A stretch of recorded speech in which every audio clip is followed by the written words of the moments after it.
¿Perdiste mucho tráfico en tu sitio web y no sabes por qué pasa esto? Bueno, puede ser que no estés alineando tu oferta con la demanda.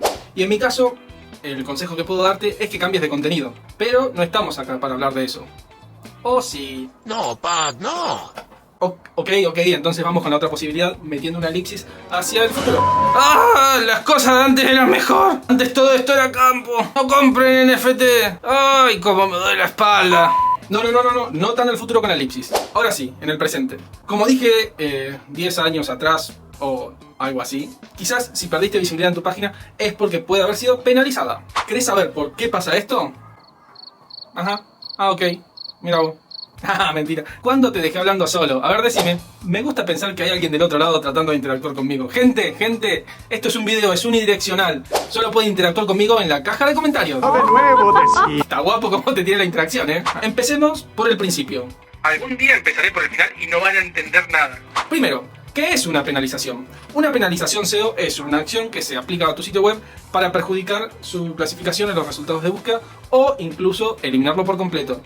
O sea, joderte el SEO. Segundo, ¿cómo te das cuenta de esto? Y bueno, quizás venías con las visitas pum para arriba y un día de la nada se te bajó mal. Perdido todo. Lo primero que tenés que hacer es revisar en Google Search Console si efectivamente te sacaron la roja. Pero, ¿por qué pasa esto? Probablemente tu sitio fue penalizado por el mecanismo de búsqueda. ¿Tiene solución?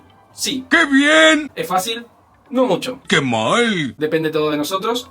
No. Depende de Google y el algoritmo penalizador. ¡Qué mal! Seguro te estarás preguntando ¿cómo nos afectan las penalizaciones? Y si no te lo preguntaste me vas a tener que escuchar igual. Cuando nos referimos a las penalizaciones estamos hablando de medidas que impone el buscador cuando detecta que un sitio web está cometiendo infracciones. Hay que tener en cuenta las reglas de Google porque ellas son las que nos van a orientar sobre las buenas y las malas prácticas respecto al SEO. Tenemos dos tipos de penalizaciones. Las penalizaciones manuales, las cuales son impuestas por un Deux Ex Machina o, en su defecto, alguno de sus esbirros obreros, también conocidos como empleados de Google. Que literalmente es un tipito que detecta manualmente que estás en offside y te fuiste a la vez quemando tu estadio y ¡pam!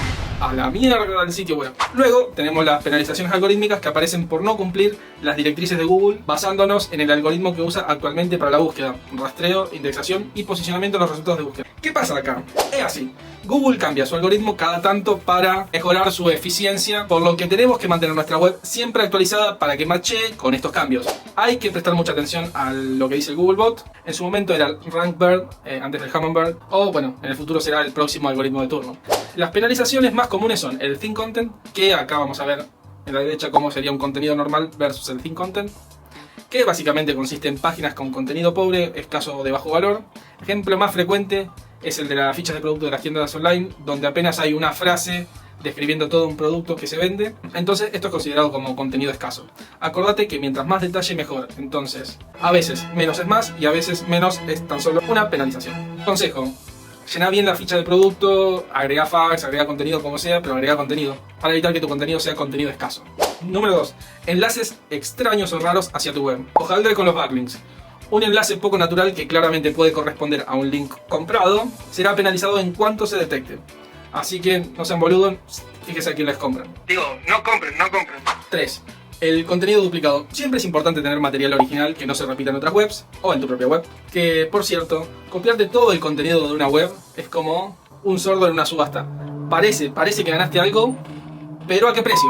4. El cloaking, que básicamente es lo que te hace entrar en ira cuando el buscador te dice una cosa, haces clic en ese resultado feliz y confiado, y cuando entras al sitio web, lo que se te ofrece no tiene nada que ver con lo que te buscaba. Esto es lo que se muestra en Google y esto es lo que se ofrece. ¡Payaso! Pará, porque no sabes la cantidad de cosas que me faltan por decir. Fíjate que voy a pegar un enlace a mi web donde vas a encontrar todo esto mucho más desarrollado y con otros tipos de penalizaciones. ¡Ah! Entonces todo bien, joven Pac. ¿Pero cómo lo soluciono? Vale, no se me pongan ansiosos, voy. Si identificamos las penalizaciones por enlace, debemos eliminar dicho enlace o cambiar el dofollow a nofollow para que el algoritmo no tenga en cuenta ese enlace. Y si eso no es posible, tenemos que utilizar la herramienta secreta de Disable desde el propio Google Search Console, que también voy a dejar un enlace acá abajo para que vean cómo utilizarla. Pero en cuanto a penalizaciones, la más difícil de afrontar es la relacionada con el contenido. Sí llegamos a identificar este tipo de penalización SEO y en las páginas sobre las cuales se aplicó, tenemos dos opciones: o eliminar el contenido u optimizar el contenido. Pero hagas lo que hagas, la próxima vez que el buscador rastree nuestra web y vea que actualizamos el contenido, no solo puede levantar la penalización, sino que puede darnos un posicionamiento muy jugoso. ¿Viste que no era tan grave? Pero hay que agarrar la pala, así que seguime para más consejos.